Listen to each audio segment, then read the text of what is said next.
Okay, so there are a few things that you need when you're going to throw in the wheel, okay? I'm going to go over all that right now. So I suggest you write it down so it's a nice checklist, okay? First thing you need is clay. So you should have a ball of clay. I would say it should be about the size of an orange.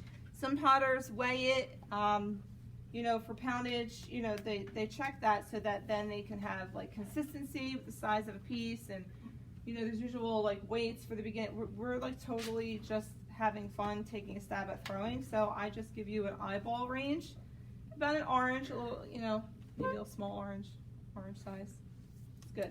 So a ball of clay. You want to pat it into the ball, just like I showed you in the pinch pot unit. You know, have it just a nice soft ball clay. If you have hard clay, it's going to be really hard to throw, okay? The next thing you need is a bucket of water. Not a cup of water, but like a good sized bucket. You will go through some water, especially as a beginning thrower. You will need a good amount of water and a sponge, okay? Some people ask me, like, warm water, cold water. It's just comfort, so I always do warm water so that I'm not cold when I'm throwing. Yeah. And you'll need a chamois. So there will be a chamois here at the station, but this is something that's useful. Spelling chamois is C-H-A-M-O-I-S, chamois. So if that helps you, some people put S-H-A-M-M-Y. It's not that. Doesn't matter. Okay, moving on. Some tools. Useful tools, of course, your pin tool. This is really the only purpose for this is to check the thickness of the bottom and to trim the lip if you get a little funky along the way, which I will intentionally do. I'm going to try to show you some issues and then how you can resolve them, or show you what not to do so that you don't do it.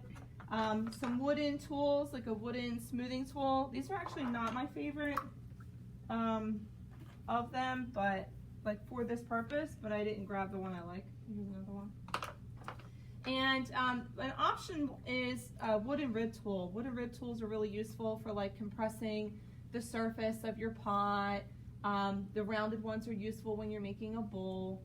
And you'll notice that they're meant for throwing. They have this little hole here, and the little hole is so that when you hold it, your little, you know, your finger grips in there and it has stability, so that then when the, you know, the piece is turning, you know, you don't lose it, you don't lose your grip. Okay, so this is a useful tool. Okay. The other thing I want you to have is an apron. There are throwers' aprons, potter's aprons, you'll see in the room where it's a hot mess. It goes around your head, and then it has extra fabric at the bottom that actually tie around your legs. Personally, I don't use these because I don't feel like it does it for me, but some people like to use them, so you can use this, the potter's apron. I usually double apron it, so I have one that goes on one, and then I just drape an apron on the other side. Sometimes I even put it on, so it's like total protection. So apron is good. You want to cover your legs because you will get splattered. Two other things that are useful that not everyone goes over. Number one is patience, okay? So you have to be patient when you're throwing. If you are kind of like impatient and you feel rushed and you have like a deadline in mind, or you're like, I have to make something, or you know, if you hold your breath along the way, anything, any kind of impatient, whatever, is going to throw off the piece, okay? So I like to tell my students, if you're centered, then your piece will become centered, okay? So breathing when you're working, remember that you are in control, okay? So if you're feeling wonky in here, then your piece is going to be wonky. And not only that, centering your body. So if you put your foot on the foot pedal, that actually tilts you. There's a little, I'll exaggerate it, but I'm like totally tilted, you know. It tilts you. So you'll find that when I'm throwing, sometimes I will actually just kind of like pop my heel up, and that just brings me back. I'll dramatize it, right? Like that. And just that little shift, right, centers me, okay? And it's the same thing in your mind and your patience, you know, that little shift. Just take a moment, just take a breath so that you can work with the wheel, okay? Now, the other thing you'll need is your core. A lot of people mistaken arm strength, you know, for the ability to throw easily. And while, you know, hand strength, and of course that could help, especially when you throw larger pieces, but really all in all, it's about your whole body. When you're working, you're using your whole body when you're throwing instead of your arm muscles. Your arm muscles aren't doing the work, it's your whole core. And no, like someone last block said, like, so I need like six-pack? I throw, right? And we know I don't have a six-pack, right? So I'm good, all right? I can do this. It's just my whole body. I have to remember that it comes from deep within, in my core, in my center, okay? It's not about what these can do, really, okay? It's about that connection as well. So the anatomy of the wheel. So this is a pottery wheel, all right? Some people call it potter's wheel. It's not spinny thingy, okay? And this is an electric wheel. You'll see sometimes a kick wheel. Kick wheel has a big, large, like cement kind of like disc at the bottom, and people, you'll see they'll kick their legs and then they'll throw. That's a very complicated technique. It used to be before they had the electric wheel. Luckily, we have the electric. Not only do we have the electric, we have one that changes the rotation of the wheel, and I'll go over more of that in a second. Okay, so on the side you have the controls. There's a power button and then a switch to control it so that it goes in a certain direction. Okay, you also have splash pans. So you should be writing all this down. So we have the potter's wheel. We have the foot pedal, we have the on and off switch. You could change the direction of the wheel.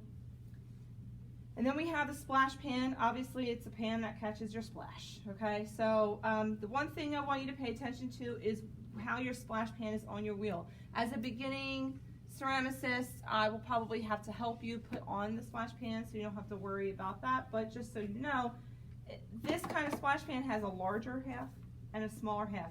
You want your smaller half to be on this side, like towards this end of the wheel, and the larger here, so that the crack where they connect is over this, okay? So that it still collects any drip that might go through the crack. If you have it the other way around, your drips are gonna go into the floor and cause a hazard, okay? There's actually even still some kind of dripping on the floor. So you wanna make sure that the crack is over this.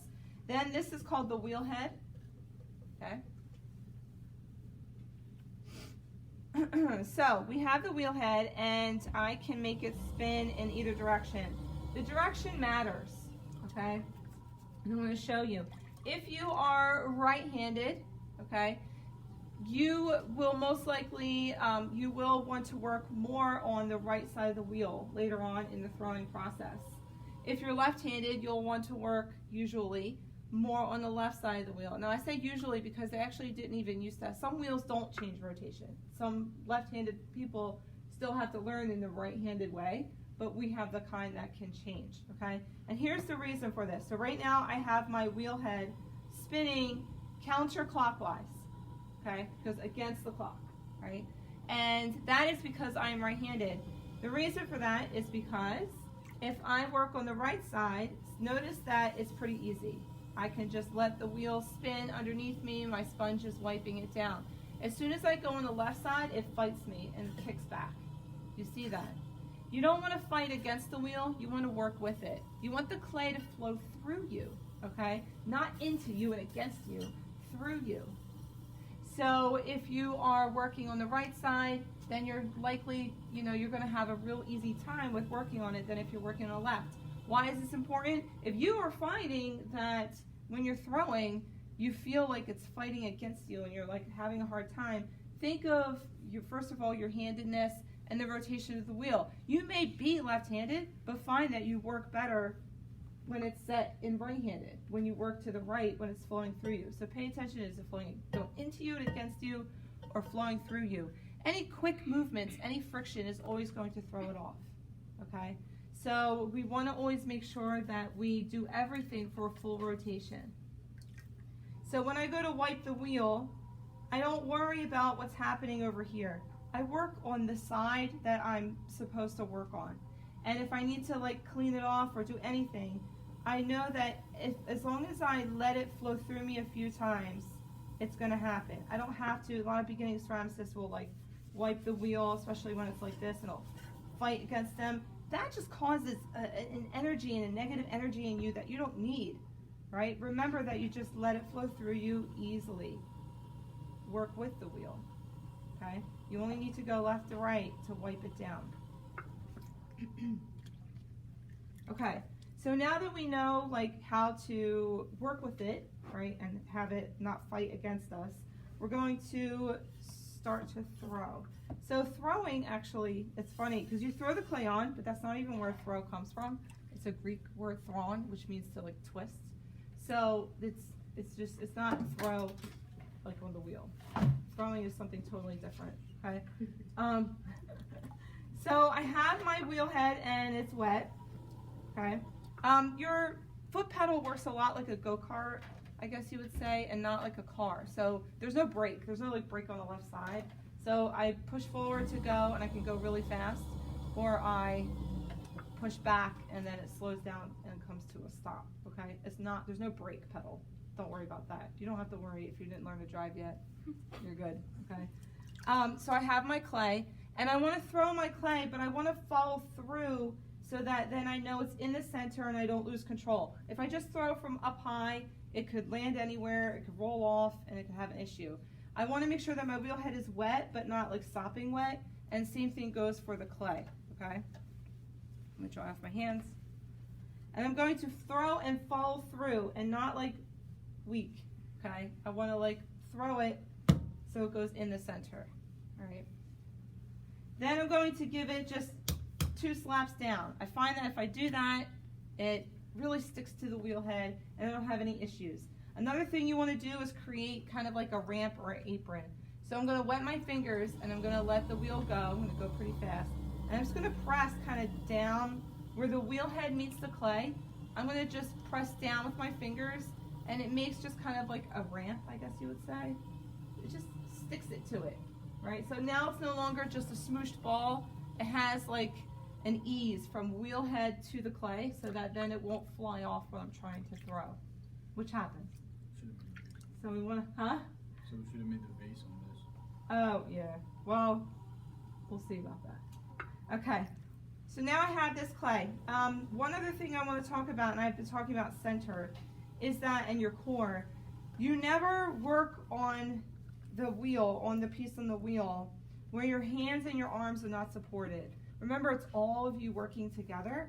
So you want to make sure that you lock your arms. If you do this and you go to like throw, you're going to find that I'm trying to like, see my arms are like all shaky, right? I'm like, right? There's nothing controlling me, right? My arms are trying to do all the work and my rest of my body is like taking a break. You don't want that. You want to lock, right? So what I say is it depends on your stature, right? Everyone's different. We have the same stools, the same wheel height, everything's the same. So it does depend on you where you lock your arms. You can lock them on the splash pan. Some people do that. Okay. You can lock them on your thighs. So it depends on you. I'm a thigh locker, right? And notice that as I'm doing this, I don't know if anyone's been able to see, my left leg just naturally pops up. I just pop that left heel up. Sometimes you could put a book underneath if you have a hard time keeping that leg up when you go to center on the wheel. So what I'm about to do is called centering. So go ahead and write that down, centering. There are a lot of different actually methods for centering. There are some people that swear by just pushing towards each other with your thumbs on top. There's a few methods. What I like to teach is coning up, and I call it gumdrop down, but you could just, I don't know, say pressing down or coning down, but it's really just coning up and gumdrop down. I find that this is the best way to do it because it also kind of wedges the clay on the wheel for you and gets air bubbles out that you might have had from when you pounded it into a ball.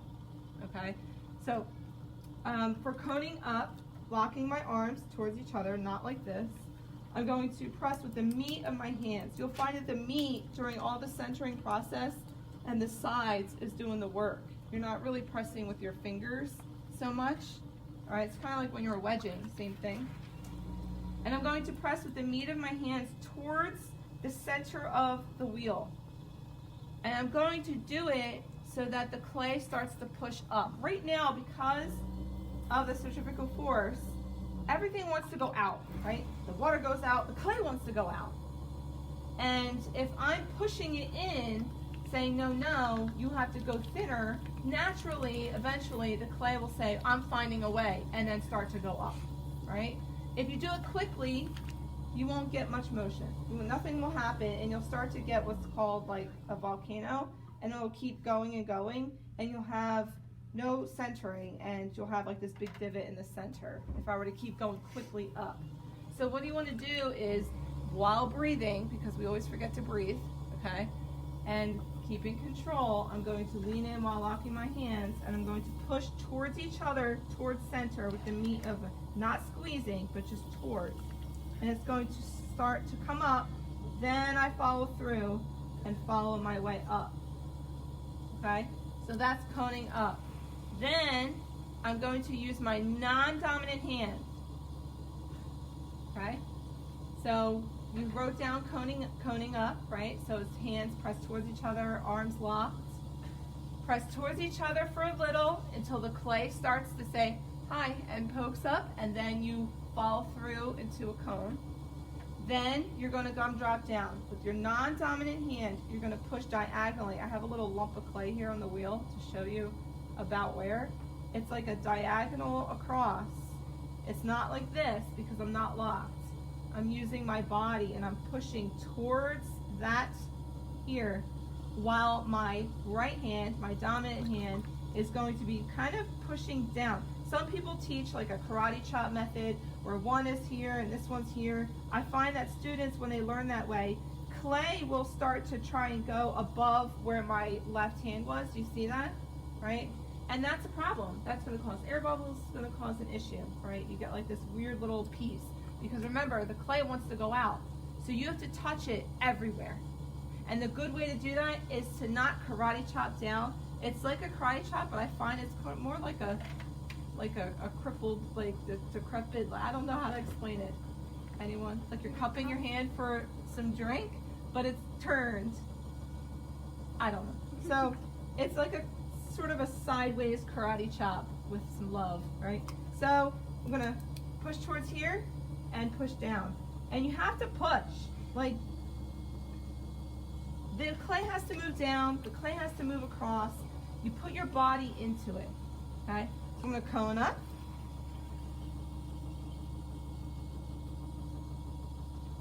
Follow through. Diagonal, and I don't know how, someone help me come up with a name for that. And then gumdrop down. I'm pushing down while pushing over. You'll see me, if I naturally will do this, I will, instead of cone up, I will start to kind of like alter my pressure of my gumdrop positions, where one will, the top one will press down more, and then the left one will press in more. Sometimes it's a little trick that I use too, so I don't have to cone up again. I'm gonna cone up. It goes up, then I come in so I don't get a big old volcano, and then gumdrop down. How do I know when it's centered? Any ideas?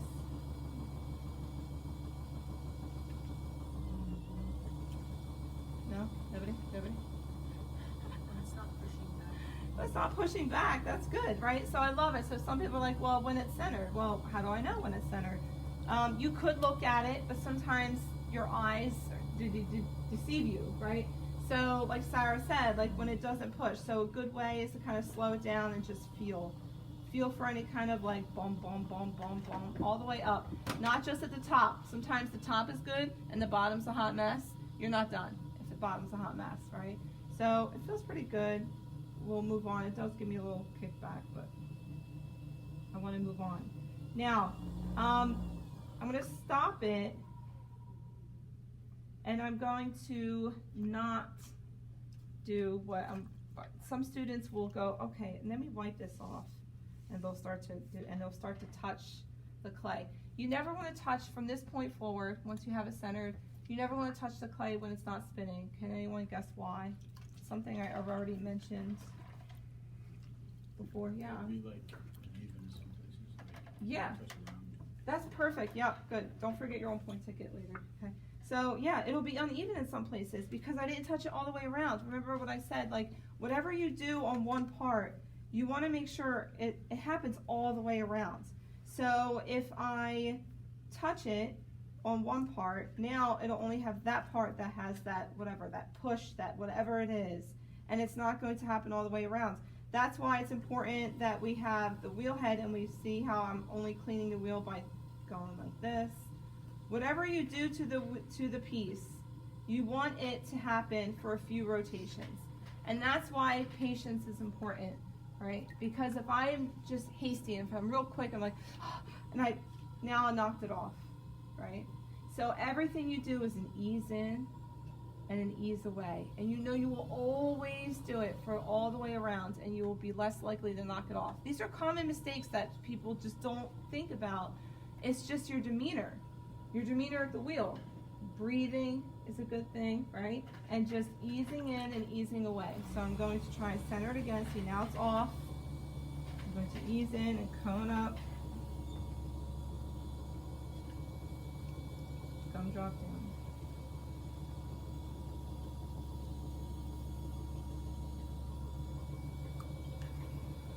So I know that whatever I'm doing happens everywhere, okay? After you gum drop down, you do want to make sure you have kind of a flat top for the next step. Does anyone know what the next step is, just by chance? I don't know. Yeah, good job, Sarah. That's good. Okay, so the next step after centering is opening up the well. So you're going to write down open up the well.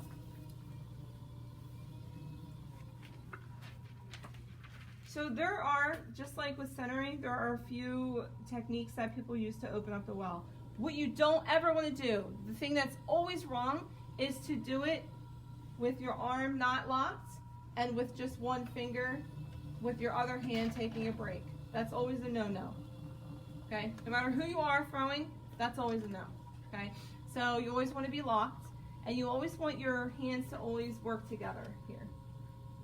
So it's not like, okay, well I only need just to open up, so now I can let my left hand take a break. That's not the case. So some people like to open up their well. They'll even use their thumbs, both of the thumbs. They'll use one finger straight in. I like to teach students to open up their well at like a V, okay? So it's easier. So I want to make sure my hands are wet and my wheel is still going pretty fast, but not as fast as when I was centering. And I'm going to press for a little bit so that I find the center and lift, because now I'm going into the clay and I'm going to have friction. There's no slip there. And my fingers are going to grab the clay and throw it off, right? So you always want to make sure you have water so that there's no friction. And I'm going to keep pressing in and let it be at an angle, okay? So that it's like a slant on the way in and not straight down. And I'm going to honestly just guess when I should stop. And a good trick for testing if you have gone far enough, okay, is the only time, and I know I just said never touch it when it's not spinning, the only thing you could do, because you're pushing into the center, right, is use your pin tool. So I'm going to take my pin tool and just press so until it hits the wheel head, and then I'm going to place my finger on the pin tool right at the floor, all right, of my clay. Then keep it there while I lift up, and I can see how thick I went. It's actually really thin, but it'll do.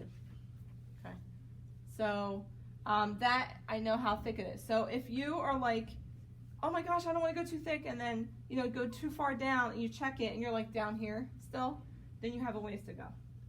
All right, so that's a good way. Don't worry about the hole; it actually just fills in.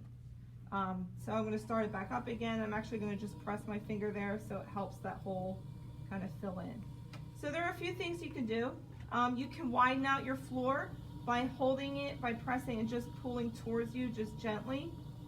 And then you could leave it if you're, it depends if you're making a bowl or a cylinder. We're going to just kind of, I'm going to show you what it's like when you just pull towards you so you kind of widen out that floor. You have to be careful. I know it's funny, but like sometimes you'll get like a little nipple, right, in the bottom, because you'll press towards you and then your finger will press harder, and then some clay will start to kind of come up. So So just be careful of that. You want to kind of like keep your fingers smoothing out that floor.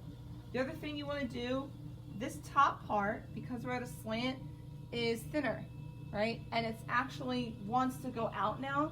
So in order for it to not go out, I'm going to hug it. I'm going to just take both hands and I'm going to press towards the center and hug that lip in just a little bit. Just like with the pinch pots. Remember the pinch pots, we didn't want it to flare out too much, right? So we kept control of that lip. Same thing goes on the wheel. Control the lip by hugging it, all right? Now we're going to do what is called pulling up the walls. Okay, so write down pulling up the walls. Now this is when you're going to work with the wheel head going slower, and you're going to work on that side of the wheel where you're most comfortable. So I'm right-handed, I'll be working on the right side. And I'm going to work at 3 o'clock. If you look at the clock, right? If you're right-handed, you chill at 3. If you're left-handed, you usually work at 9. And the reason for that is this is the place where it flows most comfortably through me. Some students get lost in that, like, oh my gosh, I'm nervous, the clay is like, I can't control this, and then they start to go along. You'll see, like, you'll start to go along with it when you're holding your breath and you're all tense. Chill, shoulders down, just lock your arms, and stay at 3, and breathe, and you'll be fine, okay? So stay at 3 o'clock. I'm going to, there's 2 ways of doing this. You could use fingertips or knuckles. I like to use my fingertips.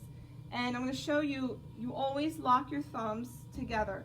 Some ceramicists you'll see later on, you might even find this is better for you. They don't lock their thumbs. They're able to kind of do it just, you know, not locked together. But as a beginner, that locking of your thumbs actually helps you kind of communicate better and throw better, in my experience, okay? So I'm going to lock my thumbs, and I'm not going to put fingers towards fingers. Everyone should be looking at this, right? So I'm not going to do this. This, right, is just touching the whole piece, and it's not moving the clay. The whole goal here now, I have this big, like, thick ring of clay. It even has more clay at the bottom. My goal here is to get that clay and then pull it up, right? Let it get bigger. I can't do that if I'm just pressing my fingers towards each other the whole time. It's going to take me forever. It's not going to work. No dice. But if I just hook my fingers so that my fingertips are towards each other, not my fingers, but my fingertips, I'm going to naturally grab that clay and then let it collect above my fingertips and move up, okay? In order to keep a cylinder, the trick is that your inside, which is this hand, right? This is going to go in, and my outside, this is outside. The inside fingers are slightly above the outside fingers. And the reason for that is as I'm pulling up, these outside ones are saying, hey, they're controlling the clay that wants to go out, right? And they're saying, no, chill, come this way, and stay in, don't go out. They're saying, stay in. If I were to be making a bowl, first I would kind of bring it up that way, but then the next time I would switch it so that my inside fingers were like, okay, yeah, it's okay to come out now. And I'm coercing it to go out. So this is straight or in a little bit, and this is out, okay?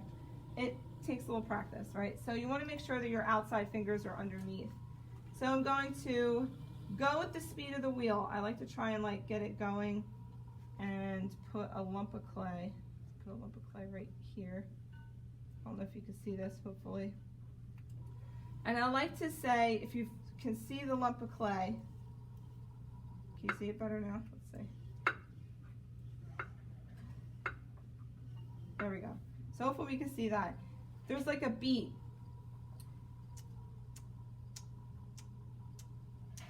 Okay, and this is the, I've never seen anyone teach this like this, but this is like my best way. There's a beat to it, all right?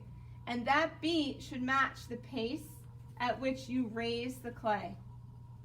So if I go really quick, I end up with a spiral, right? If I go faster than the wheel head, I get a spiral, it gets off center, I get thick and thin walls, and it's just a hot mess. If I go with that, if I feel that beat as I'm working my way up and I slowly work my way up, I'm going to actually have more success, okay? While breathing. This is when a lot of people hold their breath. So let me try and take care of that hot mess I just made. Okay. I'm going to lock my fingers towards each other. Sometimes I have my sponge not to wipe the clay, but to be like as a backup water supply. So he's chilling in between my thumb and my forefinger. I can easily squeeze him and get water whenever I need it. And I'm going to push fingertips towards fingertips. Some clay is going to collect, okay? And then I'm going to work my way up slowly.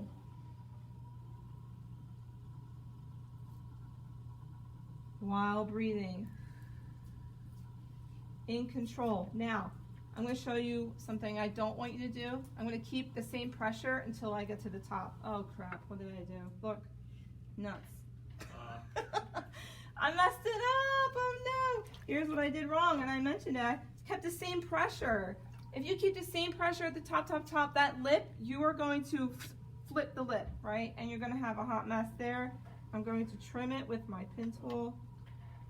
So now I can show you, hopefully, what you should do, right?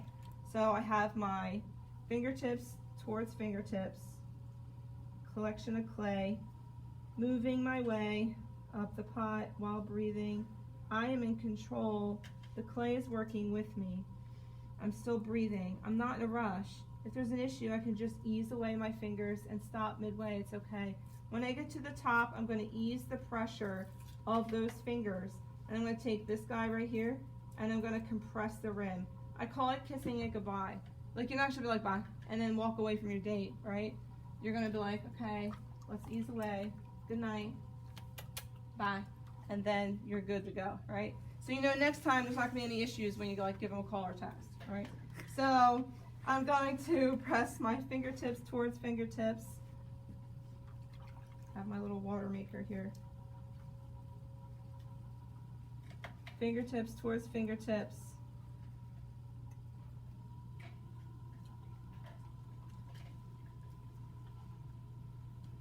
And when I get towards the top, ease the pressure, kiss her goodbye. Okay. I have a little water collected in there. I can just take my sponge and collect that. Remember, water weakens, right? And if I have a lot of water just sitting there, making that clay in the bottom become really saturated, it'll become weak. Also, later on when it dries, it'll dry at a weird rate and it'll get a crack in the bottom of your piece. You always want to control the water. What do we think? It's kind of thin. I don't want to go too crazy. So it's not really a cylinder. It's hard to do this while you're talking. But we'll get a little rim on him. So I can make a cute little rim just by simply taking my thumb and rolling it over my forefingers. My forefinger and tall man, middle finger. Just kind of fold it over slowly. Oh, look at that, cute little rim. He's cute. The inside doesn't really match the outside though. So what I'm going to do, because I have a lot of clay still chilling at the bottom at the wheel head, remember that apron we made, right? The thing that helps us in the beginner not mess up. I'm going to take my wooden smoothing tool and I'm going to trim it still at 3 o'clock, okay? But if I come in at 3 like this, it's going to be very difficult to trim it. It's going to kind of like cut too much in, right? So I'm actually going to be at an angle. I'm touching it at 3, but my tool is going to be at an angle just so that it's like easing it into the carving, not like right into it, okay? And you want to make sure you have water on it so that it's smooth, no friction. I'm going to ease in, scrape some, and then scrape it off. If you keep going and going, you're going to redeposit that clay back onto your pot. And then that will throw it off. You'll have a mess on your hands. So I'm just going to carve it. Some people teach you to kind of like cut in right away and then carve that big lump off. But I don't teach students to do that right away. I find that that's something that you could mess up your piece. And it's just a learned technique. Easily just kind of scraping slowly gives you more success. So I'm going to just notice that I was tilting my tool up and it just carved a little up. I'm starting at the bottom and then I'm going to tilt the tool so that it starts to carve up my little vase or whatever it is going on here. Notice also what I had taught you before when you were using like the rib tool to smooth, when you were smoothing out your coil projects. You don't want to just hold it at the end. You want stability and strength, right? Just by simply placing my finger, I'm going to now have stability and strength when I go to carve and trim.